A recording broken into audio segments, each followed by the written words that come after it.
So, at the Mighty Dope Lines podcast. If you woke up this morning, just salute yourself. Give yourself a round of applause. You answer the bell. Everybody answer the bell, man. A lot of tragedy happened over the last 24 hours. Personally, I lost one of the greatest DJs, man. DJ Funk, man, who had us on the dance floor. If you're from Chicago, you definitely know house music, and it's ghetto house. Ghetto house. To all my people, hit me in the chat. You might not want your kids to know how ratchet used to be in them ghetto house parties. It's a difference, because you can go out south side of Chicago, and you can party the house music. It's gonna be nice. Bad broads out there. You know, some of the others out there, the alphabet community, but they doing their thing. But the women out there, bad. Dancing all night, sweat on their back. Not scared to sweat their hair out. See, that's how it was back in the 90s, man. 80s and 90s, man. Probably 70s too. Women wasn't scared to sweat their hair out. They wasn't worried about eyelashes falling out their face. And it was a different world, man. Like, we partied all night. Even the fellas, they ain't had to worry about their hairline running like mascara because they party so hard. Now, the dance floor is killed because of lace fronts and spray-ons. It's fucked up. But that's the truth, though. But anyway, though, back to what I was saying, you had the West Side, and you had a different type of house music, man. You had Let Me Bang, boom, boom, boom, boom, boom, boom, boom, boom. It just had different music, man. It was a different vibe. It was nasty, it was raunchy, it was ratchet, but we had fun, man. The women did complain about it. They followed the instructions on the song. Bend that ass over. Right on this. Hey, it was a beautiful world, man. Nobody was getting offended. Like I said, man, we would party with everybody. Wasn't nobody homophobic. We had to say no homo. They knew they role. We knew our role. Everything was good, man. It was just a different world, man. And we had a DJ, man, DJ Funk. Shout out to DJ Funk, man. Rest in peace. And we had the Wax Masters, too. Just two of the greatest, man. And them parties, man. I'm just reminiscing right now. Y'all got to excuse me, man. It's give me chills, man, how much fun we used to have, man. We had some fun, man. Shout out to everybody, man, who grew up on the west side, south side Chicago. You already know. And then we had another loss, man. The great Roy Ayers, man. Everybody loves Sunshine. If you never been somewhere drunk and was vibing to searching,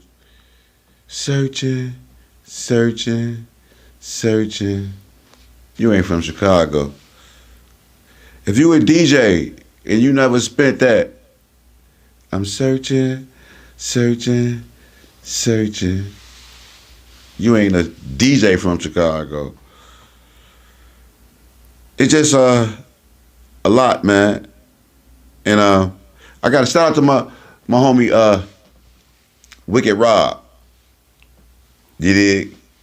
That's what I know him as. Some of y'all might know him as DJ Scrap Dirty, President Violator All Stars, Westside Finest, one of the guys, Lord now. And we used to go to party, man. And I used to get in the parties, man, carrying them crates. So I know what DJs spend. I was carrying the crates to get in the parties for free. And if you ain't had no Roy Ayers in your collection, you wasn't a DJ. Roy Ayers, man, born in LA, but was a Chicago guy, man. That sound, man, he had was quite like no other, man. What he did with the instruments, man. Between him and Herbie Hancock, whew, that's a lot of history right there, man. That's a lot of great music. Shout out to Roy Ayers, man. Rest in peace, man. Great, great, great, great performer, great artist, great everything. For all those who don't know, man, make sure y'all like and subscribe. Hit that like button, man. Hit that share button. Let's get this shit going, man. Let's get these algorithms going, man. We got a lot to talk about. A lot of real stuff to talk about. Of course, we already talked about Angie Stone and what she meant to the industry, man. And rest in peace to Angie Stone, man. Great, great woman, too, man. I had so much fun hanging out with her in Vegas. Shout out to DJ E Love. We had a blast, too, man. On like just a pop-up pandemic getaway. We was like, man, let's get out this joint. Let's go to Vegas. We tore the town up, too, man. Angie Stone, I know her. I know some of her people's back in New York that actually sung for her. Shout out to my sis, Long Island's finest. She sung background. She was actually the one who even told me that D'Angelo had a baby by Angie Stone. I never knew. I'm sorry. I just never knew. Found that out. I was like, wow. But she was in the backup group with Angie Stone. She can sing too. Sis been on a couple of songs with Eric Sermon that you heard. You know what I'm saying? That My Style with Raekwon and all them cats on that. Yeah, she's singing on that joint. My Style. Yeah. But Angie Stone was a great one. Really battled with the music industry, as all our great entertainers do. And it's just a trend that we need to stop, because everybody want to be like, oh, they killed her, she was speaking the truth, this, that, and the third. But in all actuality, y'all just started listening after she died. That's what the truth is. Nobody want to listen to these cats while they out here telling the truth. Prince wrote slave on his face. People went against the grain on Prince. Thought he was crazy. Michael Jackson started spazzing out on the Jews and everybody. People thought he was crazy. Started making songs with sue me, Jew me, ooh, you can never do me. You know, he started rapping. He went Tupac on him. Kanye. Y'all thought he was crazy. Blamed it on the drugs. Kanye right now, fighting the industry. Going at it. With him.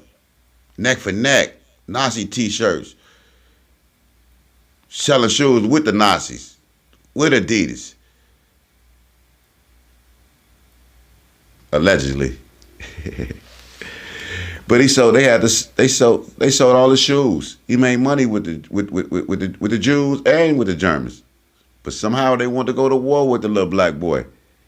And he been winning and showing out. But when he die, everybody and their mother gonna be like, oh, Kanye was right. We should have backed up Kanye. He knew what he was talking about. Blase Skippy, this, that, and the third. Oh, we love Kanye. Let's put him in the front of the stove. Yeah, we always do things like that. Like right now, man. We are addicted to beef. I'm just gonna put it out there like that, man. I don't know what's wrong with us, man. If y'all can answer that question, please chime in the chat and let me know what y'all thinking. Because for some reason, man, we just are addicted to beef. Like, and I'm not gonna say no homo or pause and no Diddy and all that shit behind my shit, because that's the gayest shit ever. Anytime you gotta say that, every time you, man, look, y'all know what it is. Y'all know what I'm saying. And if y'all don't, that's on y'all. 69 gods. Freaky ass. But we we just need to stop it because we always play victim, but then we go at each other. We play victim about nobody giving out jobs and they not hiring us and we not doing all that. But we got enough money to put ourselves on and hire ourselves, but we won't. We won't mainly because we can't get along. Here it is. You got 50 Cent. You got Rick Ross. You got two powerful men in hip hop. Two rich millionaires. What's the beef about? Why y'all beefing? Both of y'all made it in life where y'all say, we can't. When people say you can't make it, you a victim. You have to have generational wealth. You have to be born like this. You need DEI. No, these cats came off the streets, made money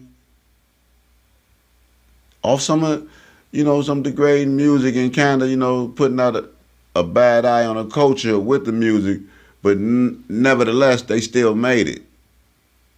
Rick Ross, you got this big, huge crib. 50 Cent, you got this big, huge crib. Anytime two niggas beef about buying another nigga house, you can't play victim no more. That stuff dead. We made it. We got enough money to get out our own jams. 50 Cent and Rick Ross both was bidding for Mike Tyson house or both own Mike Tyson house. We talking about 3 millionaires. But we still talking that victim mentality. And matter of fact, these 2 millionaires can't get along with each other to put up enough resources to start something, to get our people out our own jam, to start a record label. 50 got the company, the movie company. Rick Ross got Wingstop, no doubt. They definitely entrepreneurs. Not saying that. But what I am saying is instead of beefing, why not come together?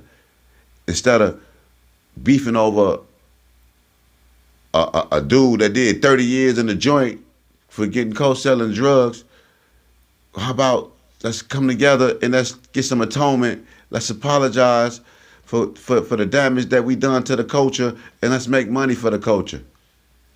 How about that? How easy would that be? All these rappers that got on that bill for that concert can easily come together and get on the bill for a concert to get money so we can open up more businesses. They already got the blueprint. Rick got the blueprint. 50 got the blueprint. They know how to open up business, man. They entrepreneurs, man. They've been that way since they was selling drugs.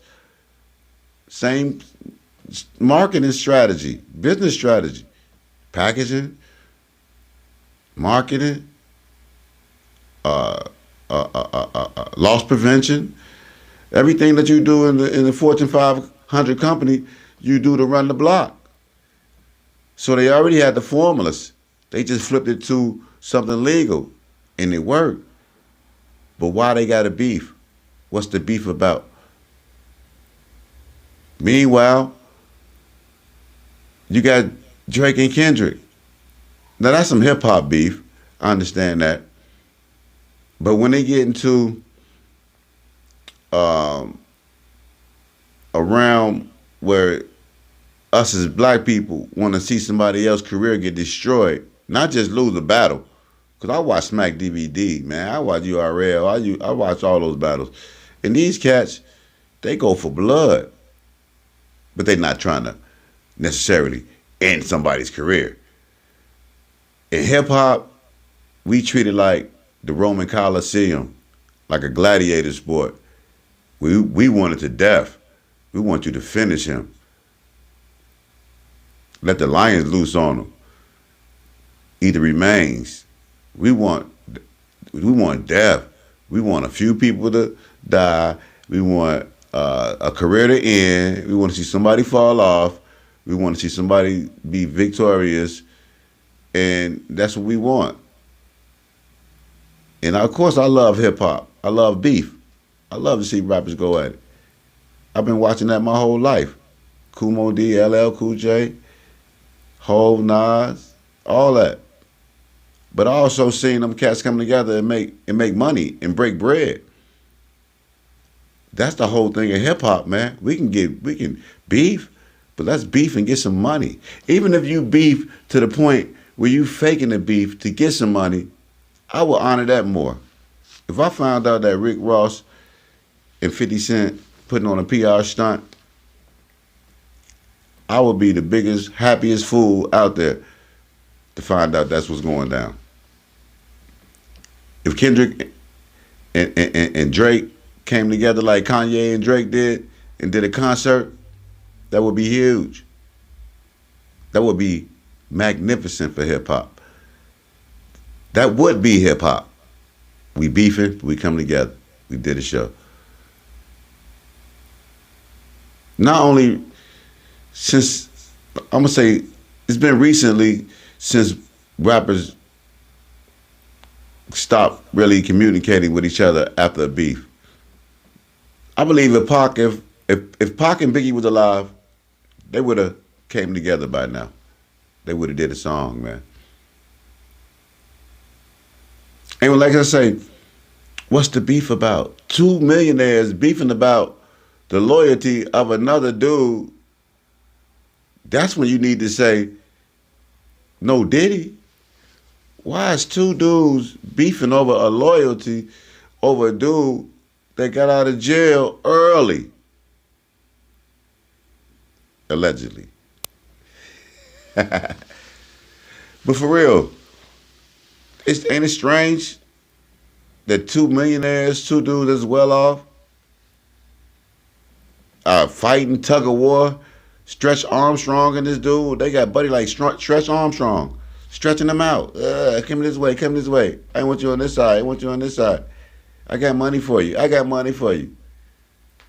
And why are we praising drug dealers so much? Like they didn't do enough damage, man. Like he ain't do enough damage. The lives just lost in Detroit. How he tore down Atlanta, to the point where Pimp C had to come out and say something about the new surge of dope dealers that hit the A. The new weight runners that hit the A. Pimp C died because he talked about the change and how they was changing, and he saw it. Big Meech and them came and changed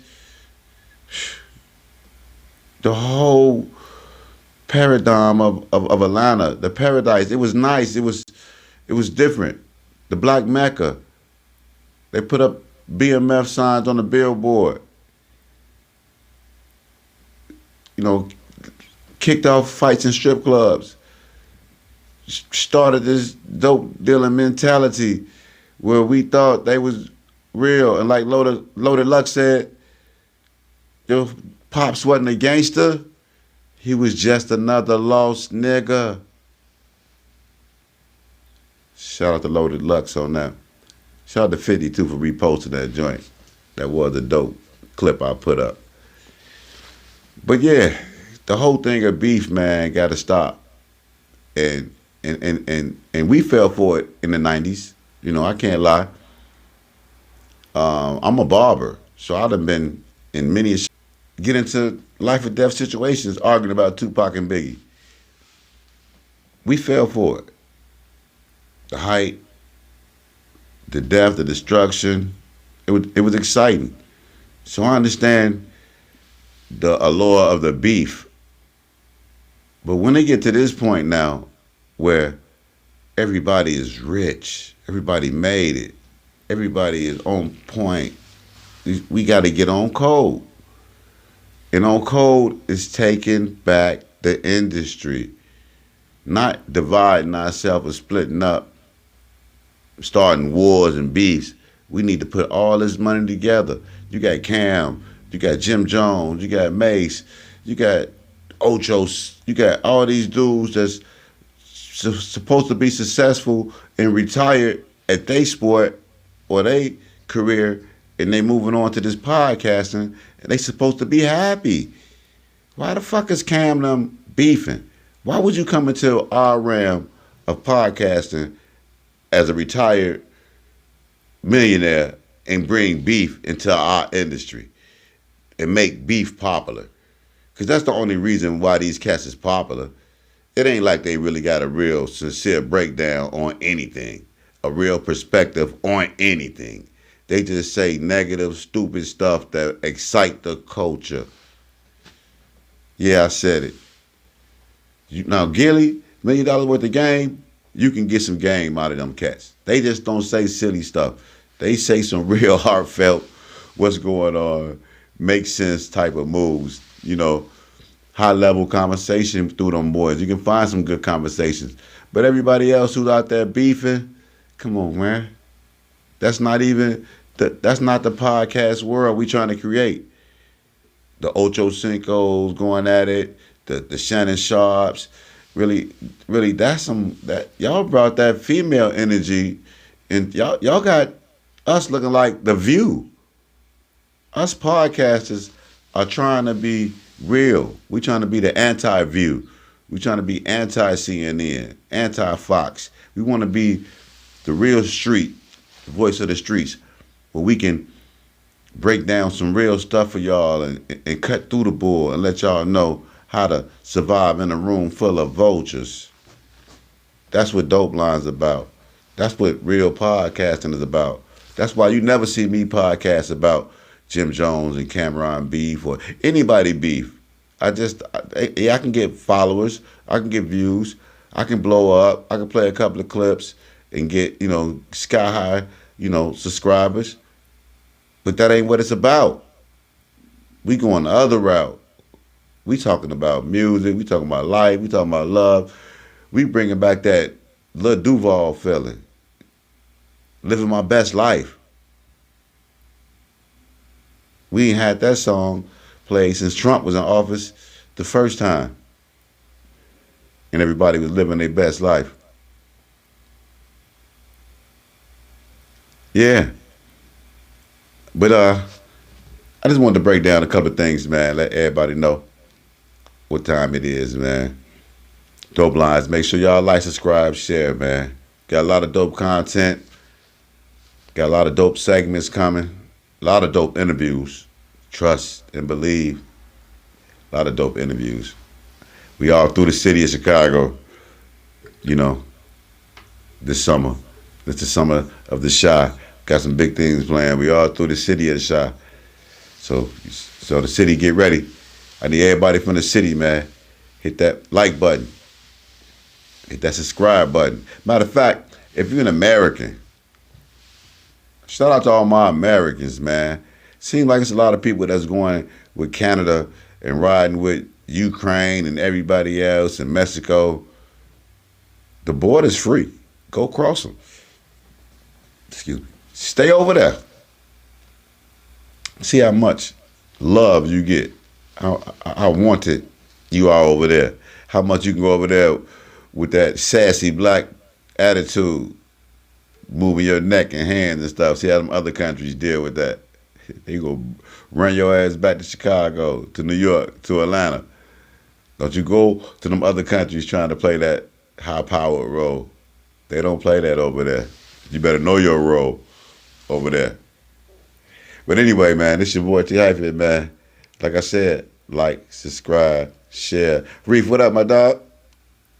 I see my dog tuning in, man.